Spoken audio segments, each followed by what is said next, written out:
Hello, I'm live trying to put this video a little bit differently. Um, and I should be alive in Waiting Woman, just double checking where I am. Okay, excellent. I don't know if there's anyone there. I will have a quick look at let me just adjust this at my phone just to check that. Some people might be watching. If you are watching later on, put hashtag replay to see if I if to see that you're here and or say hello. Yeah, I'm here. I'm here. Yes, I can see where I am. So anyone's joining me, it would be lovely to hear from you. Say hello, please. That would be really, really good. Okay, this is going to be about half an hour of tips and ideas of how to make things happen following your big dream. So obviously this is January, and January is usually the time where people start thinking about what I'm going to do for next this coming year. And for the people who don't know me, first of all, I'm Elaine Musso, and what do? I help people to overcome their fears of speaking in public. I used to be a drama teacher, and I went through a lot of transformation back in about 2012, 2014, became an NLP coach, and I realized a lot of people are really scared deep down of speaking, and they find it really difficult to be vulnerable, to be authentic, to be true to themselves, because we live in a world where we often feel criticized, put down, and controlled at times, and it's very difficult to have your voice and to feel listened to. So that's what I do. In the lockdown last year, I got a bit lost myself. Okay, we all have our ups and downs, and I sort of reinvented myself, and I work with Lisa Ferris, who is my virtual assistant extraordinaire, as I call her. And we created the Hearts in Business, and we help small heart-centered businesses to be more visible online, either through the medium of Facebook Lives and videos, or through the use of social media. This is Lisa's part: social media, Facebook, Instagram, and help you to be more consistent, not to get into overwhelm, but to feel happy to develop your own business at your own pace. So this is enough about me. Just give you a little bit of idea where I come from. And my work is very much about changing people's mindset and changing the way you look at things. Having been trained as a coach, an NLP coach, and in my training, I also use a lot of theatre techniques. It's quite good to be able to help people and to help them to change the way they look at things. So I'm not going to be here for too long, because I believe that it's better if it's short and condensed. But it's a few things about dream big, but take action. You can also find some videos of mine on things you get what you focus on, but don't forget to take action. Some of the videos, but I possibly will put some links. Well, I will put some links later on about all what we do, or what I do, more like. Okay, so maybe some of you have been already making something a bit like that. This is my version of vision board. This is my vision for 2021 and a little bit beyond, because I don't believe everything's going to happen instantly. Oh God, being French, if you didn't notice, being French, sometimes some of the words just disappear. A lot of the Latin words, a lot of words that we use in English come from French because of William the Conqueror. But anyway, I'm diverted. William the Conqueror came to this country a long, long time ago, 1066, I believe. So you can see a little bit of my vision board. You might not have made a vision board.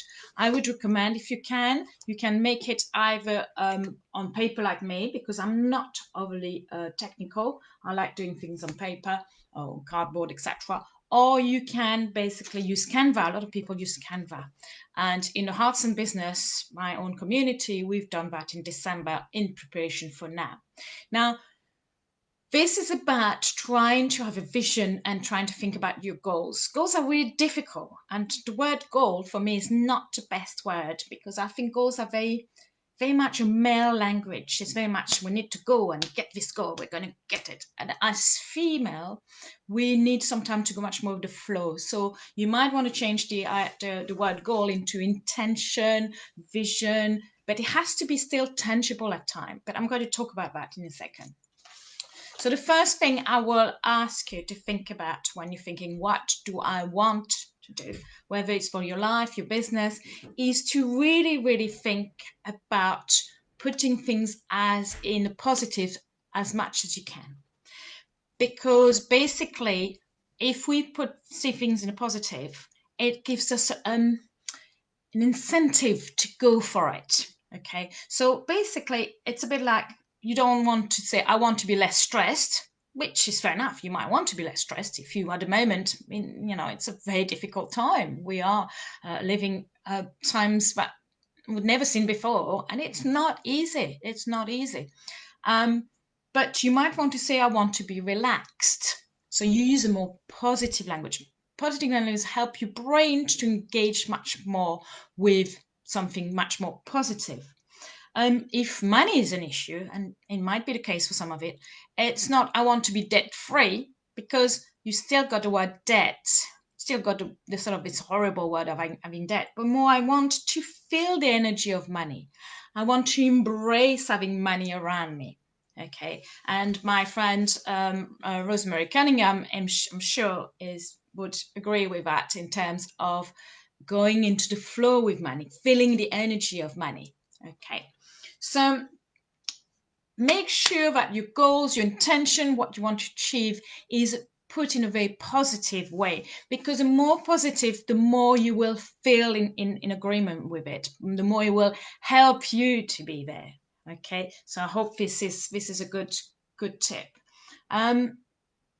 The second thing is that once you've decided to do something, you might have to deconstruct it so that you can chunk your goals, your intention into mini pieces, into smaller bits, which you can do every day. Because if, for example, you want to buy a really big, large mansion, and you haven't got any money at all at the moment to buy a mansion, well, you might need to put different steps in place so that you can get towards this goal. Maybe saving some money, talking to an advisor, start visiting some houses to give you an idea of what you can get. And it's also quite important not to necessarily worry about how you're going to get there, but to start thinking, what can I do to break it down, basically, mini pieces, break it down. Same for a car, for example. If you want to have a posh car, okay, and again, you haven't got a huge amount of money, what are you going to do first? Again, save some money, talk to the bank. Can you borrow some of it? Can you ask some friends, family? Okay, can you decide to buy a smaller car first, and then you might get to a bigger car afterwards? Okay, where are you going to find the money? Is it finance type of thing? Then also, where is this car going to be? What car do you want? Start getting into this. What color is the car? What made? So get into this sort of juicy part, sort of really, really nice thing of feeling for it, obviously. And if you do a vision board, put the car there. Because usually what we have in front of us, because this is something I have by my bed, so I see it all the time, and that's quite important as well.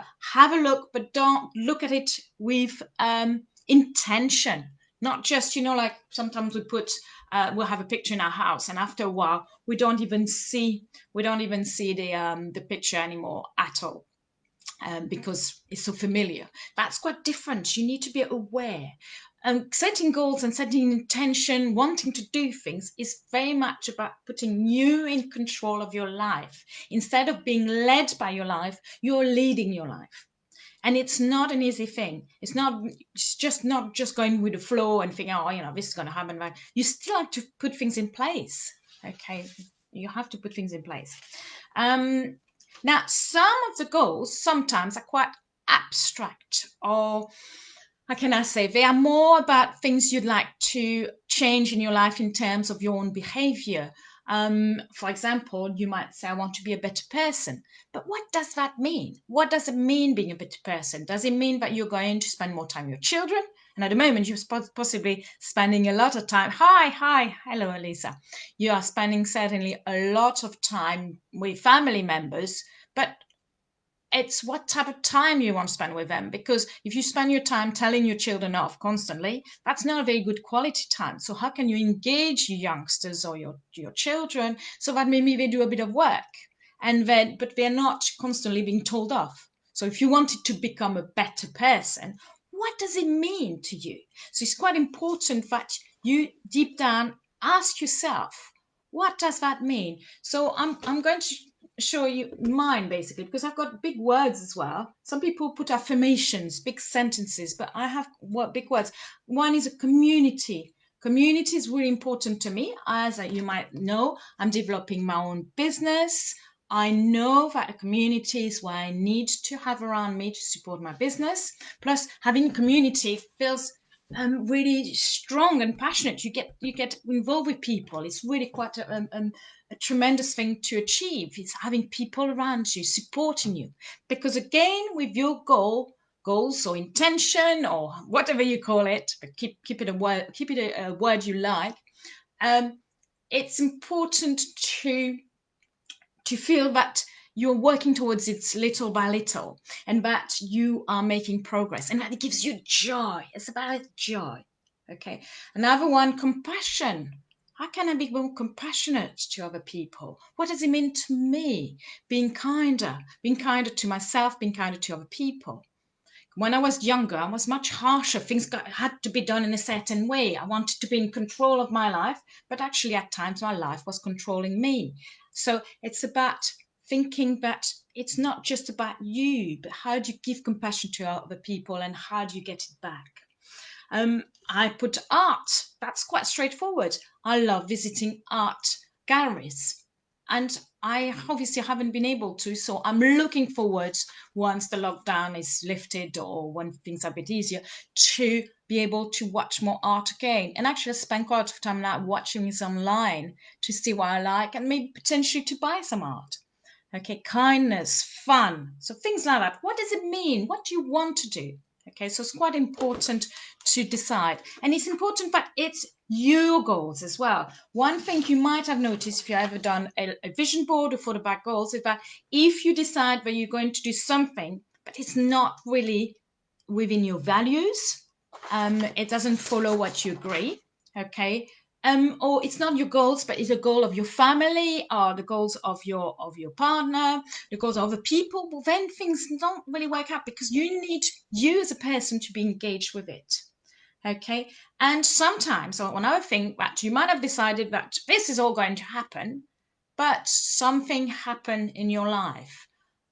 Unfortunately, at the moment, a death could happen in your life, or we have come to be aware that with COVID-19, some of our loved ones might die, and obviously this was going to shift what you want to do on it, because you will have all the feelings to deal with, you will have all the other things, and you might decide that some of the goals you had set yourself, actually they don't matter anymore, but you might want to spend more time with the people who are still around you. So things shift as well. It's important to have a direction, but it's important to also be able to be more flexible with it, and also to understand that you might have a goal, but you don't know how to get there. So it might take a very strange path.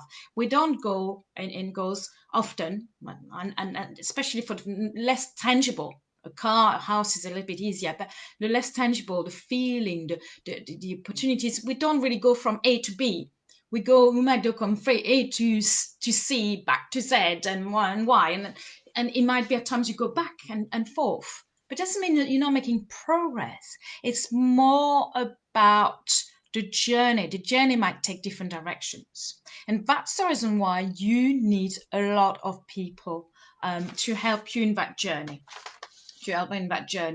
And so you need to start asking you, who do I need to help me to do other things? If I want to build a community, well, for example, I need to talk to more people, online or offline, so that people know what I do and they understand what I can help them with.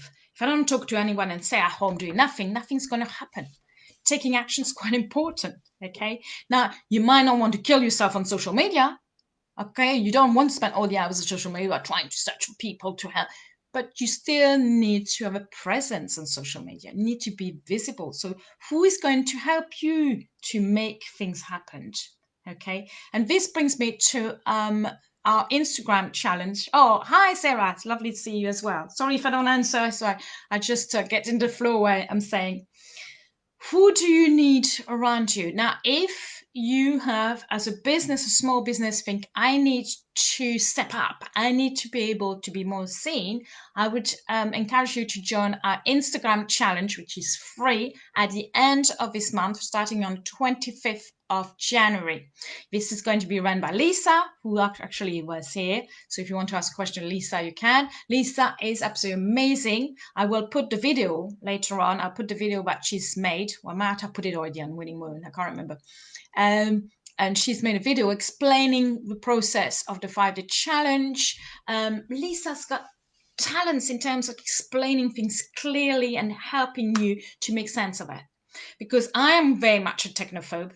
And I'm going to join this challenge. I don't use Instagram very much, but I'm looking forward to it because I know I'm going to be guided and supported to do well and to learn new things and to ask questions. And this is what's quite important. Another thing you need to do as well is, I think I mentioned a little bit, is to take one step at a time, not to do too many things in one go, because you're then going to overwhelm. Okay, what can I do today which is not going to kill me? It's not going to make me feel, oh, I can't do this. Do one thing at a time. Are you going to go to one group on let's say on Facebook and talk to one person? It doesn't have to be big, but you have to start. It's like doing Facebook Lives. You can think about it, plan what you're going to say, you can decide what you're going to say, but if you don't at some point press the live button and go for it, it's never going to happen. You have to actually at times think, okay, let's breathe and let's go. In my group, Catherine, and I hope she doesn't mind me mentioning it, Catherine, she is exactly like that. She's a perfectionist. If you're a perfectionist, it's so difficult to let go. And she prepares things. But on the 1st of January, 1st of January, she made an amazing live, just allowing herself to be vulnerable and start telling people what she does. And it's exactly what you need to do. You need to start somewhere and you need to have the courage to say, okay, let's go for it. What's going to happen if you make a live? Actually, not very much. Some people will watch it, some people comment, and if you're brave enough to put it on a group with a few people, they'll support you. And if you can't find that, you'll have to come and talk and work with me. I will do a 5-day Facebook Live challenge later on in the year, but not yet. So, where do your goals fit in your whole life? That's quite an important one. You might have goals, but if there's so many other things around it which could prevent you from achieving your goals, you need to integrate your goals within your family life, your personal life. It needs to be something that could potentially be achievable within your circumstances. That's quite important to look at. It's still your goals, but you need to be aware of what background, who is around you to support that vision. Okay, and it's nice to hear this morning when my daughter actually saw my vision board. She said, "Oh, I'd like to do that," because it's very vivid to do a vision board. It's very engaging. I love mine, and she was saying, "But who are these people?" Well, these people are the people I like to touch the heart of, and this is very important. And I put 100 because this is my vision this year. I want to touch the heart of 100 people, and I need to start somewhere, don't I? So I'm not. Oh yes. I knew there was something I'd forgotten. And I think that's quite an interesting one. When I was talking about not knowing exactly how to get to your goal, and sometimes we have quite an ambitious goal and thinking, I've got no idea I'm going to get there. Now, it's a lot about trusting it can happen first. Trust in your head, reminding yourself all the time positive that you can get there. But in the trust part, there's a big magical aspect to it. And I'm going to tell you that through a little story. Quite a few years ago, I did some training for Anglia Ruskin University.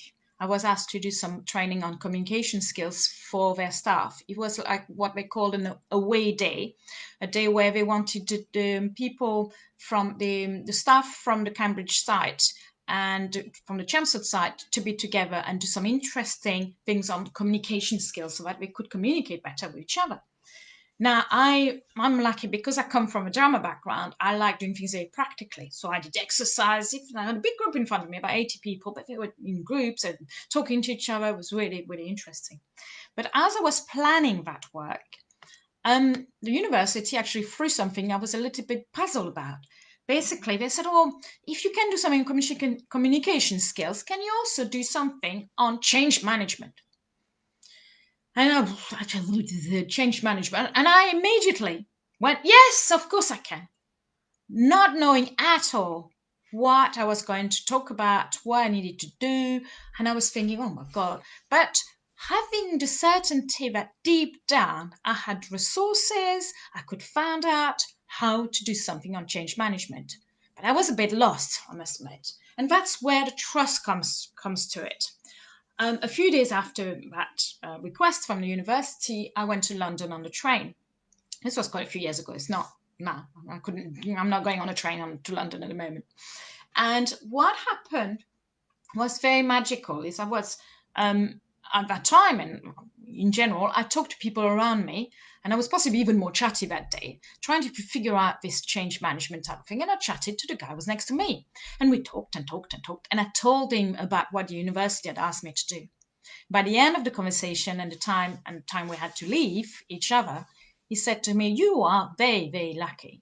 And I went, "Why?" "Because you are facing a change management expert."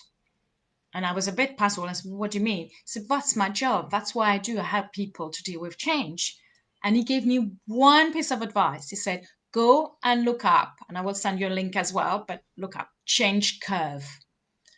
And I went and looked out at the change curve. I can do another video on a change curve, or live if you want. Change curve. A change curve is a way of understanding the emotions we go through when we are confronted with change. And this has changed my life because that model is so clear to me that I can use it for myself when I'm confronted with change. Thinking, oh my God, I'm panicking. Because you go through all these emotions, okay, which is anger, denial, and eventually you come to terms with it. And it's normal. It's normal to go through that. So once you've realized it's quite normal, you can breathe and think, I'm just okay, just the way it is. It's normal I'm panicking. It's normal I'm anxious. It's at some point things will happen. And once you use models like that, you are much more relaxed because you can speed up the whole process. You don't have to go through a whole traumatic experience telling everyone how terrible life is. You just go with it much more quickly and you adapt much more quickly. And that was invaluable for myself and for the training because I used it in a training. I used that change curve, was able to use people showing the different emotions that we go through. And it was just transformative. Transformational. I should have used transformational. It's much better. Okay, so help. You need to, in setting your goals, think about getting help. If you're running your business on your own, having other people you can rely on, you can build a community together, okay, is really important. And I would like to make an offer to Winning Woman up until the 1st of February. We have set up what we call Power 50. Power 50 is 50 minutes of targeted help one-to-one, either with yourself or myself. And it's to do with helping your business to grow, but it's a low cost effective way of saying, okay, where are we at? What do you want to achieve? And let's help you. You can buy the 50 minutes, or you can buy it as a block of 6 or 12, and it's a discounted price. I will put a link down there. It's not expensive. It's really efficient to do that. I'm doing that with quite a few coaching clients now. Instead of doing an hour and a half coaching, about life coaching, and I now do it smaller ones, more targeted. Okay, and actually works 50 minutes long enough to have enough to get people into action, to get people refreshed and thinking, I know what I'm doing next, and also to ask for help and advice. Lisa is very much a technical person, so it's quite important that we are able um, to get that help, because she can help you on something like technical problems you might have with Facebook or Instagram, as she's going to run this Instagram challenge at the end of the month. So we'll put some links down there. I hope that was interesting. I'm not talking about everything to do with Dream Big Take Action, but start slowly, but put a mini plan, break it down, keep positive, ask for help, and another time, join us for a vision board workshop. But we won't be running one before a while now, possibly towards the end of the year. Okay, or make your own one. Hope this was good enough. I can hear the bins outside. It's the beauties of working in your own house. You just get a bit into this mode. Thank you so much for watching. Please put hashtag replay if you're watching on replay, and I will let you get on. Okay, have a fantastic day. Don't lose heart. Keep going. Keep safe. Okay, look after yourself. Okay, bye bye.